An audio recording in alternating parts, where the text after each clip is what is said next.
बच्चों, कैसे हैं आप सब। आशा करती हूँ आप सब बहुत अच्छे होंगे। आज हम पढ़ते हैं हिंदी का पाठ 5 अनमोल भेंट। ये कहानी है।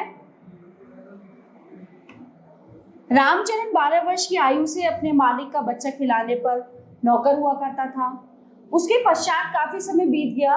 नन्हा बच्चा रायचरण की गोद से निकलकर स्कूल में जाने लगा। स्कूल से कॉलेज पहुंचा, फिर एक सरकारी नौकरी पर लग गया। लेकिन रायचरण अब भी बच्चा खिलाता था। वो बच्चा उसकी गोद के पाले हुए अनुकूल बाबू का पुत्र था। बच्चा घुटनों के बल चलकर बाहर निकल जाता। जब रायचरण दौड़कर उसे पकड़ता तो वह रोता और नन्हे नन्हे हाथों से रायचरण को मारता। रायचरण हंसकर कहता, हमारा भैया भी बड़ा होकर जज साहब बनेगा। जब वह रायचरण को चन्ना कहकर पुकारता तो उसका हृदय बहुत ही हर्षित होता, खुश होता। वे दोनों हाथ जमीन पर टेक कर घोड़ा बनता और बच्चा उसकी पीठ पर सवार हो जाता। इन्हीं दिनों अनुकूल बाबू की बदली पद्मा नदी के किनारे एक जिले में हो गई। नए स्थान की ओर जाते हुए उन्होंने कोलकाता से अपने बच्चे के लिए मूल्यवान आभूषण और कपड़ों के अलावा एक छोटी सुंदर सी गाड़ी भी खरीदी। वर्षा ऋतु थी, कई दिनों से मूसलाधार बारिश हो रही थी। ईश्वर ईश्वर करते हुए बादल छटे। शाम का समय था। बच्चे ने बाहर जाने का आग्रह किया। रायचरण उसे गाड़ी में बिठाकर बाहर ले गया। खेतों में खूब पानी भरा था। बच्चे ने फूलों का गुच्छा देखकर जिद की तो रायचरण ने उसे बहलाना चाहा, लेकिन वह नहीं माना। तो विवश रायचरण बच्चे का मन रखने के लिए घुटनों तक पानी में उतर गया और फूल तोड़ने लगा। कई जगहों पर उसके पांव कीचड़ में बुरी तरह धंस गए। बच्चा थोड़ी देर गाड़ी में चुप बैठा रहा, फिर उसका ध्यान लहराती हुई नदी की ओर गया और वो चुपके से गाड़ी से उतरा। पास ही एक लकड़ी पड़ी थी, वो उसने उठा ली और भयानक पद्मा नदी के तट पर पहुंचकर उसकी लहरों से वो खेलने लगा। नदी के शोर में ऐसा मालूम होता था कि नदी की चंचल और मूंजो सुंदर जलपरियां बच्चे को अपने साथ खेलने के लिए बुला रही हैं। रायचरण फूल लेकर वापस आया तो देखा कि गाड़ी खाली है। उसने इधर उधर देखा, उसके पांव के नीचे से जमीन निकल गई। वो पागलों की तरह चारों ओर दौड़ने लगा। वो बार बार बच्चे को नाम लेकर पुकारता, किंतु उत्तर में चन्ना की मधुर ध्वनि नहीं आती थी। चारों ओर अंधेरा छा गया। बच्चे की माता को चिंता होने लगी। उसने चारों ओर आदमी दौड़ाए। कुछ व्यक्ति लालटेन लिए हुए नदी के किनारे खोज करते हुए पहुंचे। रायचरण देखकर उनके पैरों पर गिर पड़ा। उन्होंने उससे प्रश्न करने आरंभ किए, किंतु वह हर प्रश्न के उत्तर में यही कहता रहा कि मुझे कुछ नहीं पता। यद्यपि प्रत्येक व्यक्ति यही कह रहा था कि छोटे बच्चे को पद्मा नदी ने अपने आंचल में छुपा लिया है, किंतु फिर भी हृदय में अनेक प्रकार की शंकाएं उत्पन्न हो रही थी। एक यह कि उसी संध्या को निर्वासितों का एक समूह नगर में आया था और माँ का यह संदेह था कि रायचरण ने कहीं बच्चे को निर्वासितों के हाथों ना बेच दिया हो। वह रायचरण को अलग ले गई और उससे विनती करते हुए कहने लगी कि रायचरण, तुम मुझसे कितना रुपया ले लो, परंतु परमात्मा के लिए मेरी दशा पर तरस खाकर मेरा बच्चा मुझे वापस कर दो। परंतु रायचरण को उत्तर न दे सका, केवल माथे पर हाथ मारकर मौन हो गया। मालकिन ने गुस्से और आवेश की दशा में उसको घर से बाहर निकाल दिया। अनुकूल बाबू ने पत्नी को बहुत समझाया, परंतु माता के हृदय की शंकाएं दूर ना हुई। वो बराबर यही कहती रही, मेरा बच्चा सोने के आभूषण पहने था, अवश्य इसने उसको, कहने का यही मतलब था कि बेच दिया।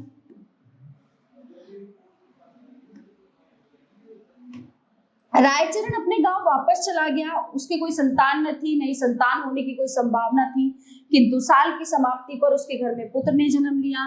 पत्नी पुत्र को जन्म देकर मर गई। घर में विधवा बहन थी, उसने बच्चे का पालन पोषण का भार अपने ऊपर ले लिया। जब बच्चा घुटनों के बल चलने लगा तो वो घर वालों की नजर बचाकर निकल जाता। रायचरण जब उसे दौड़कर पकड़ता तो वह चंचलता से उसको मारता था, प्यार से। उस समय रायचरण के नेत्रों के सामने अपने उस नन्हे मालिक की सूरत छा जाती जो पद्मा नदी की लहरों में लुप्त हो गया था। बच्चे की जबान खुली तो वह पिता को बाबा और बुआ को मामा इस ढंग से कहता था कि जिस ढंग से रायचरण का नन्हा मालिक बोलता था। रायचरण उसकी आवाज से चौंक उठता और उसे पूर्ण विश्वास था कि नन्हे मालिक ने उसके घर जन्म लिया है।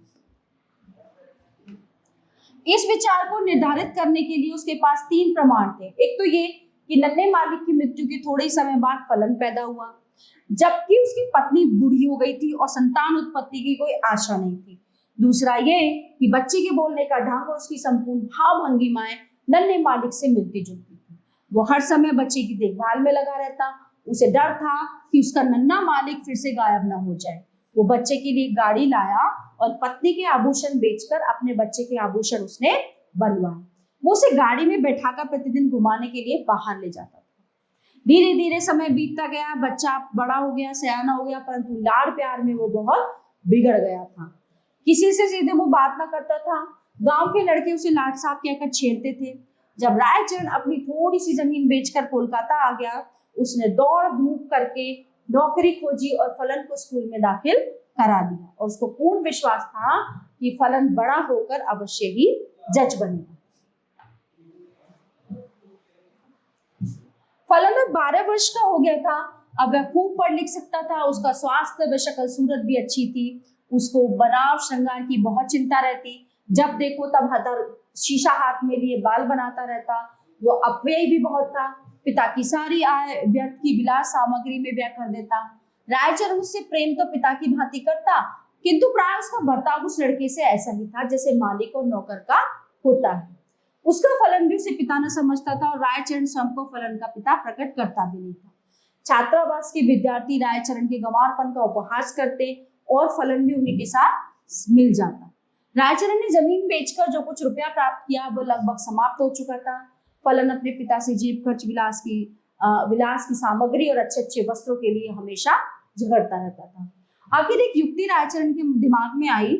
उसने नौकरी छोड़ दी। उसके पास जो कुछ रुपया शेष था फलन को सौंपकर बोला कि फलन, मैं आवश्यक कार्य से गांव जा रहा हूँ, बहुत जल्दी वापस आ जाऊंगा, तुम किसी बात से घबराना नहीं। रायचरण सीधा उस स्थान पर पहुंचा जहां अनुकूल बाबू जज के पद पर नियुक्त थे। ओके, तो उनके और कोई दूसरी संतान नहीं थी। इसी कारण उनकी पत्नी हर समय चिंतित रहती थी। अनुकूल बाबू कचहरी से आकर कुर्सी पे बैठे थे और उनकी पत्नी एक बाजारू दवा बेचने वाले से दवा खरीद रही थी।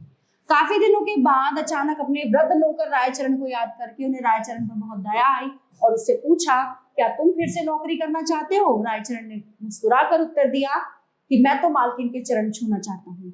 अनुकूल बाबू भी अपने पुराने नौकर रायचरण की आवाज सुनकर कमरे से बाहर निकले और रायचरण को देखकर उनके हृदय का घाव फिर से ताजा हो गया। उन्होंने मुंह फेर लिया।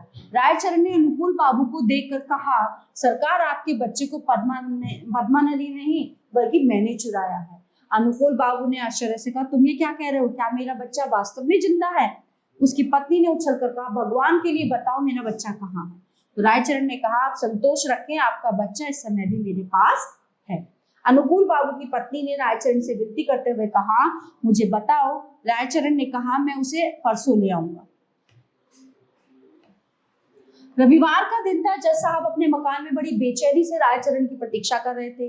कभी वे कमरे में टहलने लगते तो कभी कुर्सी पर बैठ जाते। उन्हें किसी प्रकार भी चैन नहीं था कि 10 बजे रायचरण ने फलन का हाथ पकड़े हुए प्रवेश किया। अनुकूल बाबू की पत्नी फलन को देखते ही दीवानों की भांति उसकी ओर लपकी और बड़े जोर से गले लगा लिया। उसके नेत्रों से आंसुओं के समुद्र उमड़ पड़ा। कभी वो उसको प्यार करती, कभी आश्चर्य से उसकी सूरत ताकने लगती। फलन सुंदर था, उसके कपड़े भी सुंदर थे। अनुकूल बाबू के हृदय में भी पुत्र प्रेम का आवेश उत्पन्न हुआ, किंतु थोड़ी ही देर बाद पितृ प्रेम का स्थान कानूनी भावना ने ले लिया। उन्होंने रायचरण से पूछा, भला क्या प्रमाण है कि ये बच्चा मेरा ही है? तो रायचरण ने उत्तर दिया, इसका उत्तर मैं क्या दूं सरकार? इस बात का विश्वास परमात्मा के सिवाय और किसी को नहीं हो सकता कि बच्चा मैंने ही चुराया। जब अनुकूल बाबू ने देखा कि उनकी पत्नी फलन को सीने से लगाए हुए है तो सोचा कि प्रमाण मांगना व्यर्थ है, बेकार है। इसके अतिरिक्त उनको ध्यान आया कि इस गंवार को इतना सुंदर बच्चा कहाँ मिल सकता था और उसे झूठ बोलने से क्या लाभ हो सकता है। ठीक है, सहसा उन्हें वृद्ध नौकर की बेईमानी याद आ गई और कानूनी मुद्रा में बोले, रायचरण, अब तुम यहाँ नहीं रह सकते।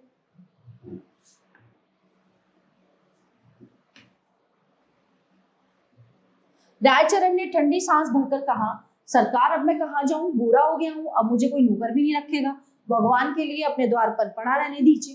तो अनुकूल बाबू की पत्नी बोली, रहने दो, हमारा क्या नुकसान है, हमारा बच्चा भी इसे देखकर खुश रहेगा। किंतु अनुकूल बाबू की कानूनी नस भड़की हुई थी।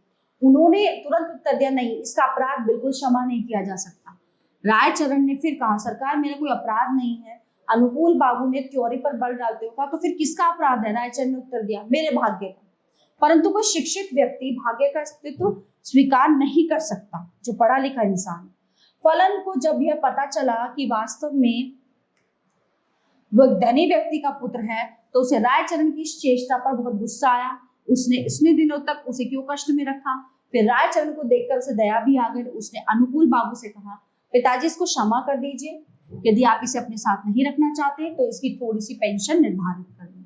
ये सुनने के बाद रायचरण ने अपने बेटे को अंतिम बार देखा और चुपचाप अनुकूल बाबू की कोठी से निकलकर कहीं पर चला। तो ये कहानी भी जो है रविन्द्रनाथ टैगोर द्वारा लिखी गई है। आशा करती हूँ ये बहुत आपको समझ आई होगी और बहुत अच्छी लगी होगी, है ना। आशा करती हूँ आपको ये पाठ बहुत अच्छा लगा होगा और समझ में भी आया होगा। धन्यवाद।